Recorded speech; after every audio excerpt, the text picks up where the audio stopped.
এই ধরনের অ্যাসাইলাম অ্যাপ্লিকেশনের জন্য কি প্রয়োজনীয় ডকুমেন্টস তাদের প্রয়োজন রয়েছে, কিভাবে তারা এই অ্যাপ্লিকেশনটি প্রসেস করবেন যারা এই ক্রাইটেরিয়াগুলো ফুলফিল করবেন। প্রথম যে কন্ডিশন সেটা হচ্ছে যে আপনাকে আগে ইউকেতে আসতে হবে।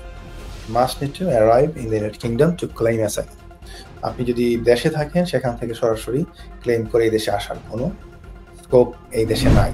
অনেক সময় ক্লেমগুলো আপনার রিফিউজ করে, আপনি যদি এসে বসে থেকে ডিলে করেন, তো ডিলের আপনার অবশ্যই স্পেসিফিক রিজন দিতে হবে। আপনি যদি জানেন আপনার সমস্যা, আপনি এই কারণেই আসছেন, এসে আপনি বসে থাকলেন কেন? হোম অফিস তো অলরেডি গাইডলাইনটা প্রকাশ করেছে যে বাংলাদেশের এই 5 অগাস্ট পরবর্তী সময়ে রাজনৈতিক পরিস্থিতির কারণে একটা বড় ধরনের পরিবর্তন এসেছে এবং তারা নিজেরাও নিশ্চয়ই জানে যে এই সময়ে একটা বড় আবেদনকারীরা পলিটিক্যাল অ্যাসাইলাম ক্লেম করবেন।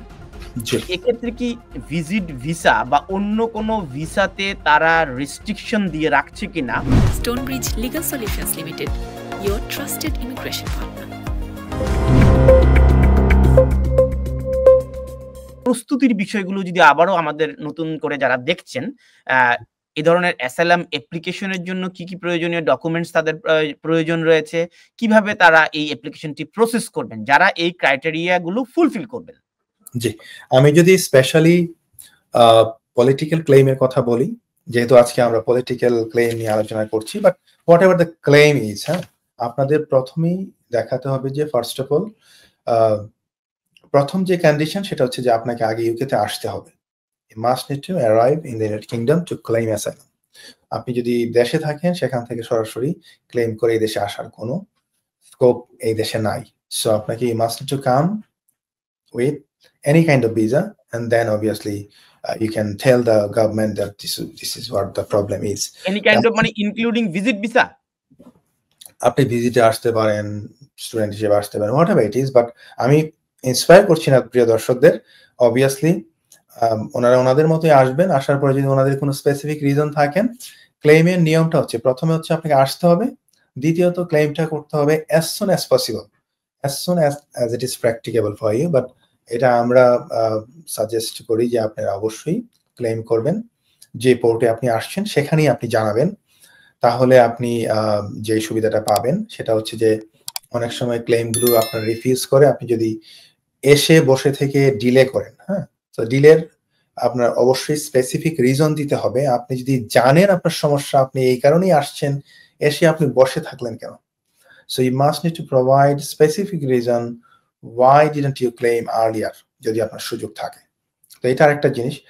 আর দ্বিতীয়ত হচ্ছে আপনাদের অবশ্যই ডকুমেন্টারি এভিডেন্স দিয়ে প্রমাণ করতে হবে যে আপনার জেনুইনলি থ্রেটটা রয়েছে। যেমন কিছুক্ষণ আগে যিনি প্রশ্ন করেছিলেন যে ওনার বাড়িঘর পুড়িয়েছে, এই যে পুড়িয়েছে বা ওনার এলাকায় হামলা হয়েছে, এই বিষয়গুলো আপনার বিবিসিতে, ডয়েচে ওয়েলেতে এবং আল জাজিরা এসেছে। এই বিষয়গুলো কিন্তু আপনার ওনাকে অবশ্যই সাবমিশনে দিতে হবে এবং উনি যে ব্যক্তিগতভাবে সরাসরি কিভাবে এফেক্টেড হয়েছেন সেই বিষয়গুলো আপনার সেই এভিডেন্সগুলো দিতে হবে। উনি যদি বলেন যে আমি অনলাইনে অ্যাক্টিভিস্ট ছিলাম, সেখানে আমাকে কমেন্ট করে থ্রেট করেছে, আমাকে হোয়াটসঅ্যাপে থ্রেট করেছে, আমাকে মেসেঞ্জারে থ্রেট করেছে, what ever the medium is, the main জিনিস হচ্ছে যে আপনাকে ওই এভিডেন্সগুলো জমা দিতে হবে হোম অফিসে। এবং এগুলো যদি অন্য কোনো ভাষায় হয়ে থাকে সেগুলিকে কিন্তু আপনার অথরাইজড, আপনার ইমিগ্রেশনের যে যারা হোম অফিস কর্তৃক অথরাইজড ট্রান্সলেটর আছে তাদেরকে দিয়ে এগুলো ট্রান্সলেশন করিয়ে তারপরে আপনি অবশ্যই জমা দেবেন। আদারওয়াইজ বাংলা লেখা কোনো ডকুমেন্টস কিন্তু হোম অফিস এটা গ্রহণ করবে না। তো এটা মেক শিওর করতে হবে আপনাকে যে সকল এভিডেন্স আপনি জমা দিবেন অবশ্যই সেগুলো যাতে আপনার translated into English with authorized translator. Otherwise তারা অনেক সময় দেখা যায় যে। সঞ্জয়, ধন্যবাদ এই প্রসঙ্গটি দেওয়ার জন্য। আমার একটা সম্পূর্ণ প্রশ্ন ছিল, হোম অফিস তো অলরেডি গাইডলাইনটা প্রকাশ করেছে যে বাংলাদেশের এই 5 অগাস্ট পরবর্তী সময়ে রাজনৈতিক পরিস্থিতির কারণে একটা বড় ধরনের পরিবর্তন এসেছে এবং তারা নিজেরাও নিশ্চয়ই জানে যে এই সময়ে একটা বড় আবেদনকারীরা পলিটিক্যাল অ্যাসাইলাম ক্লেম করবেন। এক্ষেত্রে কি ভিজিট ভিসা বা অন্য কোনো ভিসাতে তারা রেস্ট্রিকশন দিয়ে রাখছে কিনা যে এখন সব ভিজিট ভিসায় চলে আসবে, এসেই পলিটিক্যাল অ্যাসাইলাম ক্লেম করবে, তাহলে ভিজিট ভিসা থামাও? ওয়েল এরকম কোনো স্পেসিফিক, আপনি ভালোই বলেছেন, বেসিক্যালি এরকম কোনো স্পেসিফিক দিক নির্দেশনা ওদের আছে কিনা এটা তো তাদের ইন্টারনাল ব্যাপার। এরকম কোনো আমরা এটা শুনি নাই, বাট অবভিয়াসলি তারা তো ভিজিট ভিসা দেওয়ার সময় যাচাই বাছাই করে থাকে যে তাদের বর্তমান অবস্থা, ফাইন্যান্সিয়াল রিজন, ফাইন্যান্সিয়াল কন্ডিশনস, তাদের সাফিসিয়েন্ট টাকা পয়সা আছে কিনা এবং তাদের সাফিসিয়েন্ট টাই আছে কিনা, সেগুলো কিন্তু ভিজিট ভিসার সময় বিবেচনা করেই থাকে। সো ওগুলো বিবেচনা করেই কিন্তু তারা ভিজিট ভিসাটা দিয়ে থাকে। এন্ড অবভিয়াসলি এখন অনেক সময় দেখা যায় যে কেউ যদি এখানে এসে ভিজিট ভিসা এসে সবকিছু দেখায়, তারপরে যদি এসে বলে যে কিছু নাই আমার, দেন এটা তো তাকেই প্রুফ করতে হবে যে কেন তুমি দেখিয়েছিলে। এবং আমরা প্র্যাকটিক্যালি দেখেছি যে আমাদের একজন ক্লায়েন্ট যিনি এখানে এসে ক্লেম করেছেন, ভিজিট ভিসা এসেছেন, উনি রাজনীতির সাথে সরাসরি যুক্ত ছিলেন, আওয়ামী লীগের রাজনীতির সাথে, এবং উনি ক্লেম করেছেন।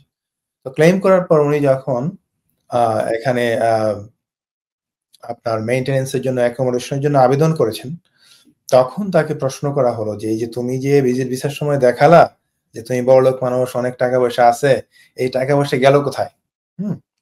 সো তাকে কিন্তু স্পেসিফিকলি এই এভিডেন্স গুলো দিতে হবে, আদারওয়াইজ কিন্তু সে অ্যাকোমোডেশন বা ইয়েটা তারা রিফিউজ করতে পারে। তাকে অবশ্যই দেখাতে হবে যে আপনি দেখিয়েছেন আপনার অ্যাকাউন্টে। এক্স্যাক্টলি, আমার প্রশ্নটা সেই জায়গায়। আপনি অনেক বড় ব্যবসায়ী, আপনি বাংলাদেশে ফেরত যাবেন, আপনি এখন ইংল্যান্ডে সামারে বেড়াইতে আসতেছেন, হ্যাঁ, আপনার বিগ বিজনেস একটা কনফারেন্স দেখায় অথবা একটা বিগ মার্চেন্ট দেখিয়ে আপনি ভিজিট ভিসা নিয়ে চলে আসলেন, এসেই আপনি বলছেন যে আমি রাজনৈতিক হয়রানির শিকার। তো ওই কাগজপত্রগুলো তো হোম অফিসের ডকুমেন্টসে আপনি সাবমিট করেছেন। ডেফিনেটলি এটা কিন্তু তারা ধরতেই পারে যে আপনি মাত্র বললেন যে আপনার সবকিছু ঠিক আছে, আপনার দেশে অনেক ব্যবসা বাণিজ্য প্রতিষ্ঠান রয়েছে, আপনার ব্যাংক ব্যালেন্স আছে কোটি টাকা, তো সেই টাকা গেল কই? আপনি এসে এখন অ্যাকোমোডেশন চাচ্ছেন, মেইনটেনেন্স চাচ্ছেন, আপনি মাইগ্রেন্ট হেল্পের কাছে আবেদন করছেন যে আমাকে টাকা দাও, পয়সা দাও, আমি চলতে পারছি না। হ্যাঁ, অবভিয়াসলি তাকে যদি সে সাফিসিয়েন্ট এক্সপ্লেনেশন দিতে পারে যে হ্যাঁ আমার ছিল, বা এগুলির হয়তো আমার অ্যাক্সেস নাই, বা কোনো প্রকার যোগাযোগ করা যাচ্ছে না, সেই ক্ষেত্রে এটা হোম অফিস বিবেচনা করবে যে তাকে দেওয়া যায় কি যায় না। তো নিশ্চয়ই এগুলো খুবই স্পর্শকাতর বিষয়। নিশ্চয়ই এগুলো অনলাইনে লাইভ অনুষ্ঠানে পরামর্শ দেওয়ার বিষয় না। প্রত্যেকটি কেসেরই নিশ্চয়ই ইন্ডিভিজুয়াল ক্যারেক্টার রয়েছে। এগুলো অভিজ্ঞ আইনজ্ঞর পরামর্শ নিশ্চয়ই নেওয়া দরকার। তবে আর কি সতর্কতা নেওয়া দরকার আপনি বলছিলেন সঞ্জয়? ওয়েল অবভিয়াসলি ক্লেমের ক্ষেত্রে আপনাকে আপনার যদি ওয়েল ফাউন্ডেড ফিয়ার প্রমাণ করার জন্য আপনার যা আছে সেই ডকুমেন্টগুলো আপনি অবশ্যই সাবমিট করবেন। অনেকের ক্ষেত্রে আমি দেখেছি যে আপনার বিরুদ্ধে যে মামলাগুলো রয়েছে, হ্যাঁ, আপনি সেইগুলো আপনি নিয়ে আসবেন। আপনার বিরুদ্ধে যদি ওয়ারেন্ট থাকে এগুলো নিয়ে আসবেন। আপনার যদি ট্রাভেল ব্যান থেকে থাকে সেগুলো আপনি জমা দিতে পারেন। আপনার বিরুদ্ধে যদি কোনো পত্রপত্রিকায় নিউজ হয়ে থাকে সেইগুলো আপনি সাবমিট করতে পারেন। বাট মেক শিওর করতে হবে আপনাকে এই ডকুমেন্টস গুলো অবশ্যই ইংলিশে অনুবাদ করে বা বাংলাদেশ থেকে যদি নিয়ে আসেন সেগুলোকে অবশ্যই নোটারাইজ করে জমা দিতে হবে। এখানে আরেকটা বিষয় বলে রাখা দরকার তানভীর ভাই, সেটা হচ্ছে যে কিছুদিন আগে নভেম্বরে একটা কান্ট্রি গাইডেন্স আপনার এসেছে বাংলাদেশের উপরেই, সেটা স্পেসিফিক্যালি পলিটিক্যাল সিচুয়েশনের উপর না, বাট তারপরও যেটাতে এখানে যে বিষয়টা দেখেছি আমি সেটা হচ্ছে অত্যন্ত মানে কি বলবো, এটার একটা ওয়ার্নিং বাংলাদেশের মানুষের জন্য, যে তারা বলেছে যে বাংলাদেশ থেকে অনেক ধরনের ফলস ডকুমেন্ট বানানো যায় এবং নোটারি পাবলিক করে যে সকল ডকুমেন্ট দেয়া হয় এখানে ম্যাক্সিমামই হচ্ছে তারা দেখেছে যে এগুলি আপনার ফলস এবং এইগুলি আপনার ফেব্রিকেটেড। সো এটা কিন্তু একটা মানে কি বলবো, এটা খুবই অ্যালার্মিং যে বাংলাদেশের জন্য, যে দেখা গেছে যে অনেকে এখন দেখা যাবে যে জেনুইন ডকুমেন্ট দিচ্ছে কিন্তু তারা হয়তো মনে করতে পারে, হয়তো একটা ব্যাক অফ মাইন্ড তারা ধরে রাখবে যে হ্যাঁ এইসব ডকুমেন্ট তো আসলে পাইকারি দরে আসলে বানিয়ে আনা যায়। এই যে বিষয়টা কিন্তু অনেকের জেনুইন ক্লেমের ক্ষেত্রে কিন্তু একটা, যারা জেনুইনলি ক্লেম করবে, জেনুইনলি যাদের আছে, তো তাদেরকে আমি বলবো আপনারা অবশ্যই সাফিসিয়েন্ট এভিডেন্স দিবেন যে আপনাদের এই যে জিনিসগুলি জেনুইন। আরেকটা হচ্ছে আপনারা একটা এক্সপার্ট নিয়োগ করে বাংলাদেশে তাদের অপিনিয়ন নিয়ে অথবা তারা তাদের মাধ্যমে ভেরিফিকেশন করে আপনারা জমা দিবেন, সো দ্যাট অথেন্টিকেটেড এবং ভেরিফাইড ডকুমেন্টস যখন আপনি জমা দিবেন তখন আপনার এই যে ডকুমেন্টস গুলো সেগুলোকে তারা মানে লিটল ওয়েট দিতে পারবে না। অনেক সময় আপনাকে তারা যদি ভেরিফাই করতে পারে তাহলে তো বলবে যে একদম সব ভুয়া, আর যদি ভেরিফাই না করতে পারে তাহলে অনেক সময় দেখা যায় যে হয়তো ওই সূত্র ধরে বলবে যে তোমার তো ডকুমেন্ট এরকম তো বানায় আনা যায়, আমরা লিটল ওয়েট দিচ্ছি আর কি, মানে কিছুটা ওয়েট দেওয়া হচ্ছে। সো এইটা যদি আপনি করতে চান, অ্যাভয়েড করতে চান, আপনি অবশ্যই কোনো একটা এক্সপার্টের মাধ্যমে সবকিছু ভেরিফাই করে জমা দিলে এই জিনিসটা অ্যাভয়েড করা যায়। এটা আমার দর্শকদের প্রতি অনুরোধ থাকবে যে আপনারা অবশ্যই সেটা জমা দিবেন। আরেকটা বিষয় এখানে আমি একটু জাস্ট বলে রাখি, সেটা হচ্ছে যে আপনাদের যদি কোনো প্রকার মেন্টাল হেলথ রিলেটেড কোনো প্রকার এভিডেন্স থাকে সেগুলো আপনারা অবশ্যই জমা দিবেন। কারণ হচ্ছে যে প্রত্যেকটা ক্লেইমের সাথে এই জিনিসটা কিন্তু একদম সরাসরি যুক্ত, যে আপনি যখনই চিন্তা করবেন যে আপনি দেশে যেতে পারবেন না, আপনি অবশ্যই স্ট্রেসে থাকবেন। আপনার যদি কোনো প্রকার মেডিকেশন থাকে, আপনি যদি ডাক্তার দেখাচ্ছেন বা ডিপ্রেশনে মেডিকেশন খাচ্ছেন, এগুলো কিন্তু আপনার হোম অফিস জানতে চায়, শুনতে চায় এবং ওষুধের ব্যাপারেও মেডিকেশনের ব্যাপারেও জানতে চায়। তো এগুলোকে আপনারা অনেকে গুরুত্ব দেয় না, এগুলোকে অবশ্যই দর্শকদেরকে বলবো যে আপনারা এই এভিডেন্স গুলো জমা দিবেন। অনেকে মনে করে যে ক্লেম আপনার পলিটিক্যাল কি দরকার আছে এইসব মেডিসিন দেওয়ার, এইসব বাদ দেন, বাট ব্যাপারটা কিন্তু তা না। আপনি অবশ্যই যে কোনো ধরনের এটা শারীরিক বা মানসিক অসুস্থতা থাকলে, অনেকের আছে যে আপনার মানে এমন এক থ্রেট খেয়েছে সে হয়তো স্ট্রোক করে ফেলছে, এই যে সে হার্টের প্রবলেম হয়েছে, স্ট্রোক করে ফেলেছে বা কিছু একটা প্রবলেম হয়েছে, তো এই বিষয়গুলি বা তার হয়তো হাই প্রেশার হয়ে গেছে, এই বিষয়গুলিকে কিন্তু আপনারা অবশ্যই গুরুত্ব দিবেন, আপনারা এই মেডিকেলের এভিডেন্স গুলো জমা দিবেন।